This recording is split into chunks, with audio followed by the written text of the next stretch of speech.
Diyelim ki makarna yaptınız. Bir gün yendi. İkinci güne makarnanız biraz kurudu.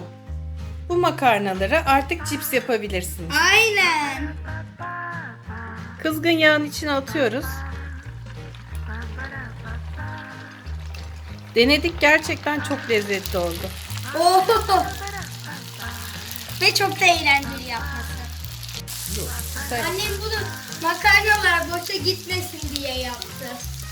Makarnaları bir peçete üzerinde yağını aldıktan sonra servis tabağına aktardık. Artık çıtır çıtır yiyebiliriz.